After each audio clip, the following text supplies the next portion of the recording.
Dans cette vidéo, je voudrais revenir avec vous sur quelque chose de relativement important, puisque oui, vous allez avoir des chaînes d'images et des formules marquées dans le cours, mais ce sont des formules, on va dire, standards, avec les lettres classiques F, A, F', A'.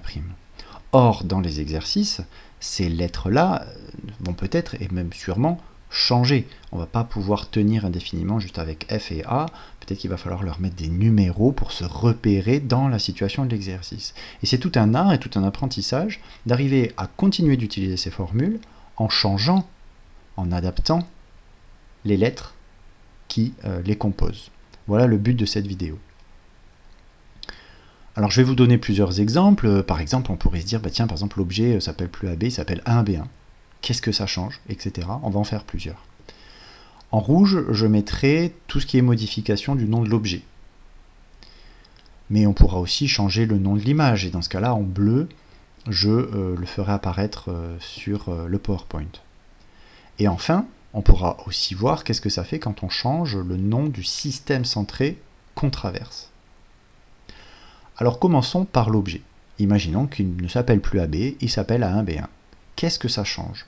Ça change dans la chaîne d'images, il s'appelle plus AB, il s'appelle A1B1. Ça change dans la relation Newton, ici il y a A. Or il a changé de nom, donc il faut s'adapter maintenant, il faut qu'il s'appelle A1. Et ça change dans le gamma T ici, il s'appelle aussi A1. Tout le reste n'est pas concerné, que ce soit les foyers du système ou la prime, c'est pas ça. Donc en rouge, je vous voyais le nom de l'objet, qu'est-ce que ça affecte dans la chaîne d'images et dans les formules. Il peut s'appeler A1, il peut s'appeler A33, peu importe, c'est l'idée qui compte. On va faire pareil avec l'image. En bleu, on va imaginer que l'image A'B' désormais s'appelle par exemple A2B2. Ça va donc changer dans la chaîne d'image le nom de l'image, A'B' va devenir A2B2. Et surtout dans les formules, il n'y a plus d'image A'. A' n'existe pas, il s'appelle plus comme ça, il s'appelle A2. Donc ici, dans F'A', ça devient F'A2. Et dans le gamma T ici, dans F'A', ça devient F'A2.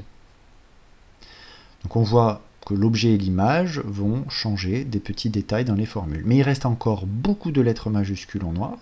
Et en fait, quand je dis que c'est que des lettres majuscules, même les petits f, rappelez-vous, les petits f, définition de petit f, c'est la distance entre h et f en majuscules.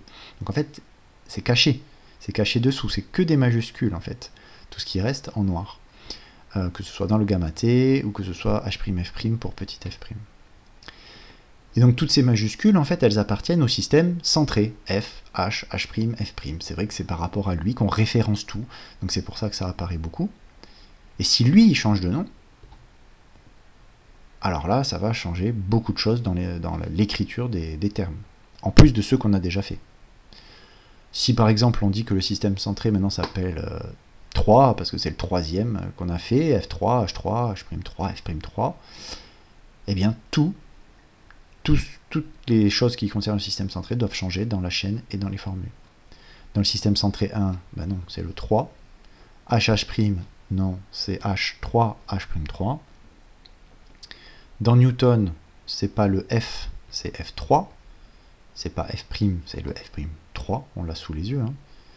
Et même les petits f doivent avoir un numéro qui rappelle que c'est la distance H3, F3 et H'3, F'3 avec F'3. Idem dans le gamma T. Le gamma T même lui change de nom parce que peut-être que j'en ai 4 à manipuler dans l'exercice, donc je suis un peu perdu, il faut que je lui donne un nom. Ça va être gamma T 3 pour le système 3. Et tous les f vont changer et avoir un 3 aussi. Donc voilà, quand on regarde quelqu'un le faire, a priori ça n'a pas l'air très compliqué, mais c'est vraiment un vrai savoir-faire, hyper utile, hyper vital en fait. Plus tôt vous saurez le faire, plus tôt vous serez tranquille.